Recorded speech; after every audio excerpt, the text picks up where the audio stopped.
Nibura umuntu ukurikirana amakuru y'imyidagaduro, aya politike, ay'imikino ndetse n'izindi nkuru ziba zasohotse mu gihugu cy'u Rwanda, ndamutse ngarutse kuri iri zina ry'umuntu bita Scovia, ntago ari ubwa mbere waba umwumvishe. Uyu ni umwe mu bantu bamaze kugira izina rikomeye mu gihugu cy'u Rwanda. Ibi byose biterwa n'ibikorwa agaragaramo, ibiganiro akora, inkuru akora ndetse na henshi agenda yitabira inama zitandukanye. Uyu ni umwe mu bategarugori bamaze kugera ku rundi rwego. Ibi byose abikesha uno mwuga ahoramo w'itangazamakuru.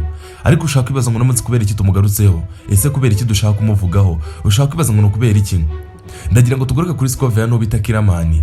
Uyu nayo ku rundi ruhande, niba uri umuntu ukunda filime, ukaba ukunda komedi ndetse n'ibindi bintu bijya gusa nka filime mu gihugu cy'u Rwanda, nta kabuza rino zina ry'umugabo bita Kiramani urarizi. Uyu ni umugabo wubatse ufite urugo, ubana n'umugore bita Shemusa.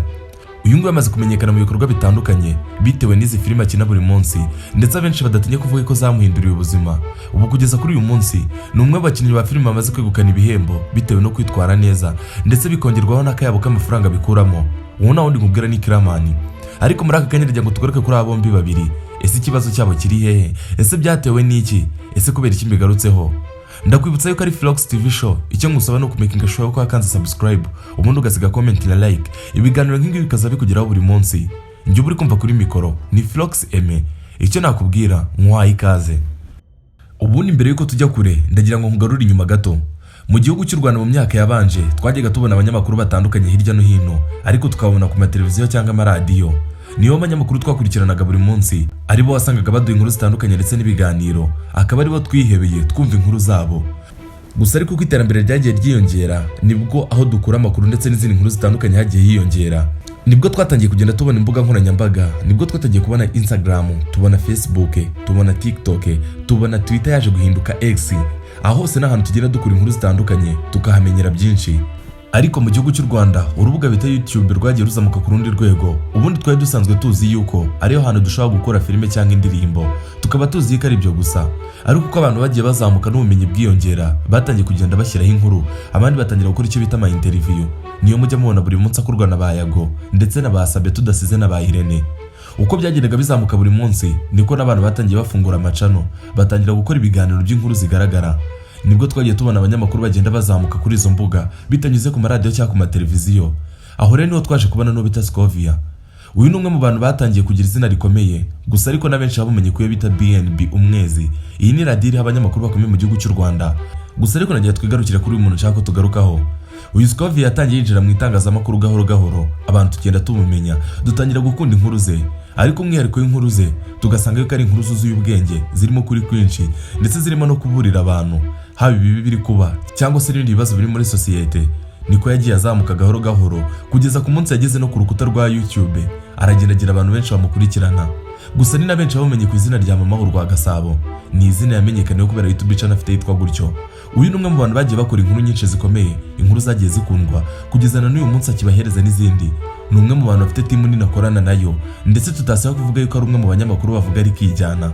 Ubu kugeza kuri uyu munsi ari mu rugaga rw'abanyamakuru, akaba ari umwe mu bayoboye. Mwarabibonye mu minsi yashize aho yaje asimbura uwo bita Cleophas Barore. Ubu kugeza kuri uyu munsi Scovia ni uri mu nshingano umugabo yari afite. Uyu ni umwe mu banyamakuru bakomeye mu gihugu cy'u Rwanda. Ariko ushaka kwibaza muri aka kanya utise kubera iki ngarutse ku mateka ye ndetse ngarutse ku rugendo rwe muri ibi bintu. Ndagira ngo tugaruke kuri iyi nkuru. Nkuko nabikubwiye, Scovia ni umwe mu bantu bavuga ari kijyana mu gihugu cy'u Rwanda bitewe n'uburyo amaze kugira abantu benshi bamukurikirana. Ni umwe mu bantu barebwa cyane binyuze mu biganiro akora bya buri munsi.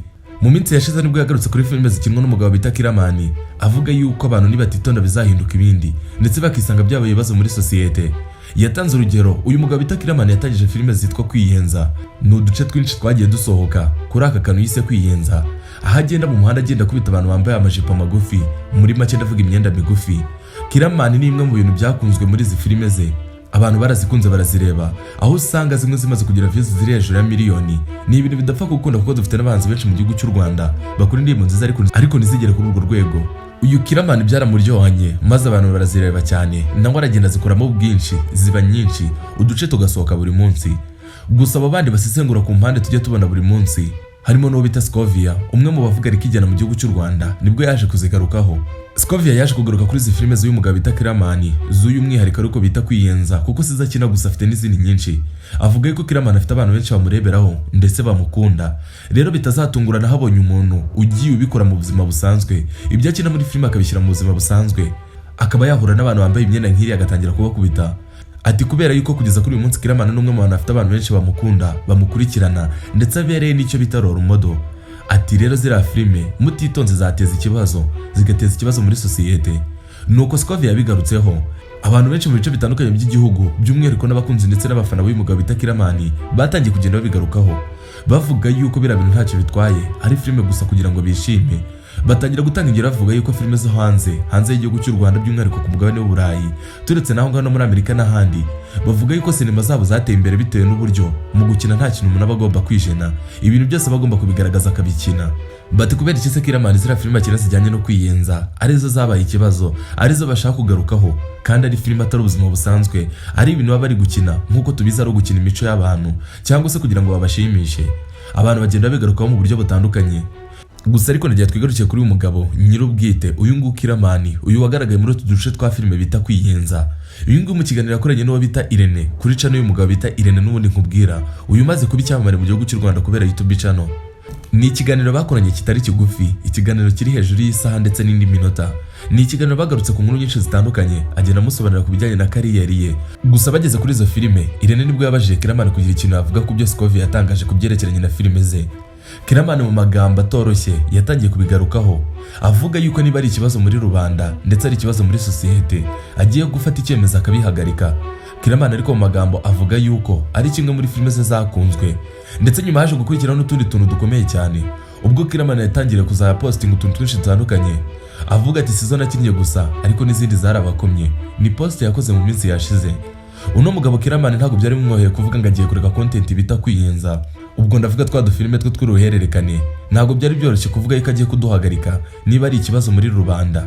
Mu babonye iki kiganiro ntabwo ari ibintu byari byoroshye kuri Kiramani gutangaza yuko agiye guhagarika turiya duce dukurikirana bita kwiyenza, avuga yuko niba tubaye ikibazo muri sosiyete ubwo agiye gufata icyemezo akaduhagarika kuko yatangaje yuko atifuza kubana n'abantu harimo tubazo cyangwa hari ibitagenda neza. Avuga yuko n'ubundi yakinnye filime nyinshi zitandukanye kandi zagiye zimuhereza abakunzi, izo zagiye zimugeza kuri byinshi. Avuga yuko azakomeza kuzikina ariko zira zijyanye no kwiyenza akazihorera. Kiramani n'umwe mu bagabo bakomeye mu gihugu cy'u Rwanda by'umwihariko mu gisata cya sinema aho amaze kwigarurira abakunzi benshi ndetse amaze kugira n'abafana benshi. Ni umwe mu bagabo bamaze kumenyekana kubera ubuhanga yifitemo mu gukina ziriya filime zitandukanye kandi mu minsi yashize mwabonye ko yegukanye n'igihembo. Uyu ni umwe mu bagabo bakuyemo ubutunzi bukomeye cyane aho abagiye babibona bagiye batungurwa nabyo. Gusa nagiye tumugarukeho gato uyu nguyu Kiramani agiye kumenyekana muri ibi bintu yatangiranye nabo bita ba Nyagso. Nyagso ni umwe mu basore bazwi mu gihugu cy'u Rwanda muri izi comedy ndetse abenshi bita yuko ari umwami wazo ndetse akaba n'imfura yazo kuko bavuga yuko ariwe batangije ubwoko bw'izi sinema muri iki gihugu cy'u Rwanda. Gusa nanone ntitwakibageza yuko hari abandi bazikoraga, gusa ariko n'umwe mu bantu barabagiranye cyane maze ziramenyekana abenshi banazitirira Nyagso. Gusa Kiramani mu rugendo rutoroshye murabyibuka yatangiranye nabo maze atangira gukora no ku giti cye agenda azamuka gahoro gahoro. Ubu kugeza kuri uyu munsi Kiramani nawe n'umwe mu bantu bafite abandi yazamuye aho mubona bansabi ndetse na benshi batandukanye. Ubu kugeza kuri uyu munsi n'umwe mu bakinnyi ba filime bahagaze neza haba mu mutungo haba kugira izina rikomeye mu gihugu cy'u Rwanda kuko ni kenshi uzabona mugarukaho cyane bamukoresha ibiganiro bitandukanye ndetse bamwandikaho inkuru. Ni kenshi uzabona benshi bamwibazaho bamugereranya n'abahoze muri ibi bintu. Uzabona bamuvugaho amagambo menshi cyane bavuga ngo Kiramani n'umwe mu bantu batunguranye kuko abenshi bageranya igihe amazemo n'ibintu amaze gukuramo bakabona bihabanye. Ababyibuka mu minsi yashize Kiramani yakoze ubukwe. Ni bumwe mu bukwe bwavuzwe cyane mu myidagaduro yo mu gihugu cy'u Rwanda aho abenshi bagiye bavuga ko ari ubukwe bwatwaye akabo k'amafaranga menshi cyane. Abenshi batangiye kuvuga yuko ari ugusesagura ndetse ari n'ibintu bidasanzwe kubona umukinnyi wa filime akora ubukwe bumeze kuriya ndetse na bamwe mu bahanzi bakomeye mu gihugu cy'u Rwanda badashobora gukora. Kiramani n'umwe mu bantu batunguranye bitewe n'uwo mutungo yakuye muri ibyo bintu. Abenshi bagiye batungurwa nyuma yaho. Ubu kugeza kuri uyu munsi n'umwe mu bantu afite imiryango imeze neza ndetse bafite n'amafaranga menshi. Ni umwe mu bantu afite ama YouTube channel yinjiza cyane, yinjiza akayabo k'amafaranga kuko afite nk'iyo bita The Kingdom, afite n'iyo bita Kiramani Empire ndetse n'izindi zitandukanye. Uyu Kiramani n'umwe mu bantu bamaze kwigarurira imitima ya benshi, ni umwe mu bantu bakurikiranwa haba kuri Facebook, Instagram, TikTok ndetse n'urubuga bita YouTube. Kandi uyu Kiramani aracyakomeje guhereza abanyarwanda byinshi kuko aracyakomeje gusohora byinshi, aracyakomeje kuzamura impano za benshi ndetse no gushimisha benshi binyuze muri filime ze. Uyu nguyu nakubwiraga ni Kiramani ndetse n'ubita Scovia. Gusa ariko nawe ndagushima inkurikiranye muri aka kanya. Nkunda yuko tubana buri munsi mu biganiro nkora. Gusa ariko ubaye hari inkuru yagucitse wasubira inyuma ukagenda uzenguruka mu zo twakoze zose. Ni inkuru nyinshi nziza kandi ziryoheye amatwi. ni inkuru wakumva ugakuramo byinshi.